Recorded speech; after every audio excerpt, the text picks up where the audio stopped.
China will crush Aussie iron ore prices. Let's have a look. Hello everyone, Florian.heise here and welcome to another episode of HeiseSays. Grab your stein of coffee because I want to have a look at this article from news.com.au which is discussing, well, China's potential crushing of Australian iron ore prices. Now, iron ore is a big part of the Australian economy, and let's just jump over to this screen right here. And we can see the current iron ore price is at $165.50 US. So it's crashed down from its highs, over $220 at one stage, right up here over $226. Now, that may seem dramatic, but you have to remember that the government has budgeted iron ore to be $50. So it's going gangbusters, everyone. This is insane how high it is. And just to, iron ore is an important part of Australia, important part of our economy. And, well, I'm going to bring up this website, the Observatory of Economic Complexity here. Wait, I'll click on it here and we can see our country is not the most advanced in the world. Our economic complexity is 79th in the world. And one of our biggest exports, as we're loading this up, is iron ore. If we look at an alternative, I'm just going to bring this up here, the Harvard Atlas, we can see they're ranking us at 86th in the world for economic complexity. Now, with that in mind, iron is a big part of Australia. A lot of it comes from Western Australia. And if we can just show you here, this is showing you how much of West Australia's, their government revenue comes from iron ore. 24%. 24%, everyone. So, yeah, it's important. It's a big part of our economy. And let's have a look at this, because China is, well, the biggest importer of iron ore in the world. Australia is the biggest exporter. Prices are high at the moment because of a multitude of reasons. China's demand, Brazilian supply has decreased. They're the second biggest exporter of it. And, it can't last forever, everyone. So, China will likely succeed in crushing Australia's iron ore price. Australia's economy relies on one thing from China, but recent figures show that demand has fallen dramatically and it won't be temporary. So, you could be mistaken for thinking that it's a good time to buy iron ore. After all, Australia's magic dust has gone down a quarter in price in the past month. Isn't the idea to buy low and sell high? Well, yeah, but it's not. It depends on your time frame. Yeah, it is. The problem is iron ore is still not low. In fact, it is still incredibly high. And here's the thing.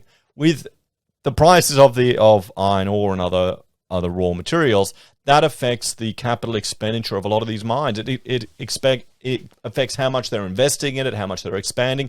It even affects which parts of the mine are actually viable. Moreover, the conditions that support those high prices have collapsed, raising the uncomfortable possibility that iron ore has corrected. This is only an overturn for a stomach-clenching crash. What are the underlying conditions? There are three that matter. The first is Chinese demand. A number of investment banks have recently argued that China no longer matters to commodity prices. They argue that developed market stimulus is now the key driver. This is rubbish, as the chart below shows. Yeah, that doesn't really make sense, does it? What do we have here? Uranium. China uses way more commodities than you would expect given its population and GDP. So Chinese demand decides the iron ore price. Currently, the picture on the front is getting worse daily. China has been tightening credit to the steel-intensive sectors of its economy, property and infrastructure all year, and they are slowing fast. So much so, in fact, that household names like Evergrande, China's formerly largest property developer, are tottering on the verge of bankruptcy. Chinese property and infrastructure alone constitute 70% of iron ore demand in China and half of all global seaborne demand. It all comes back to property, doesn't it?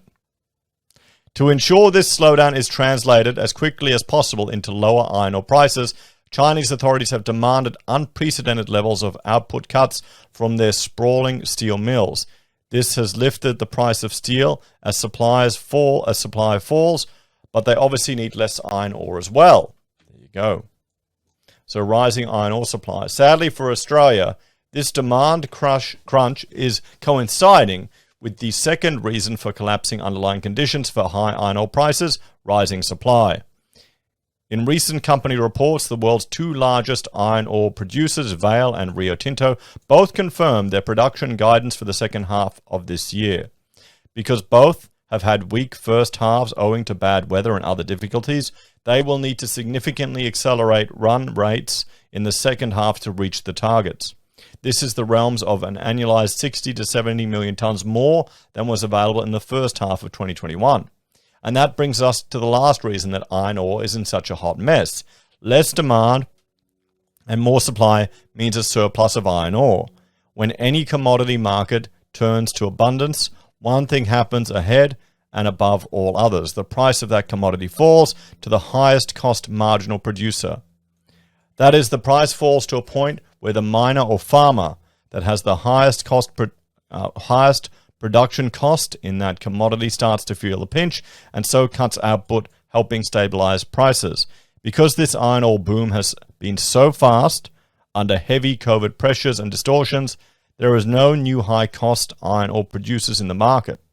The highest marginal cost producer in iron ore is still below $100, exactly where it was before COVID changed our world. So for the market to reflect the emerging surplus of iron ore and to start working it off, that is exactly what the price has to go back to, with a bullet, the lockdown effect.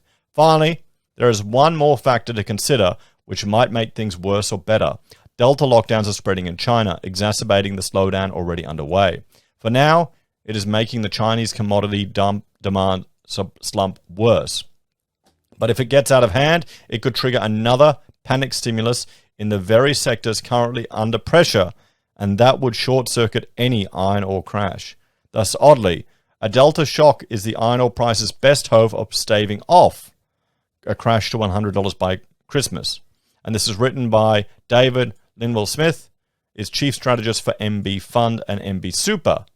There you go, the founding publisher and editor of Macro Business, and the founding publisher and global editor for the Diplomat. He is co-author of The Great Crash of 2008.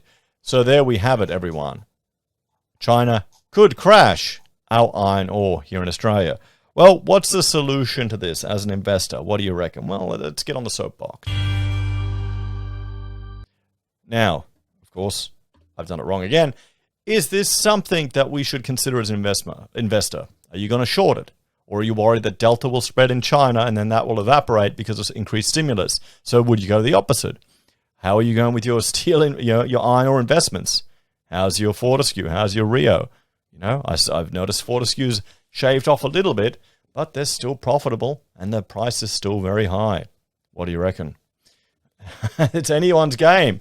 I don't really know if there's a solution to this. I think you just have to watch, wait, and, well, take an educated risk. You let me know, guys.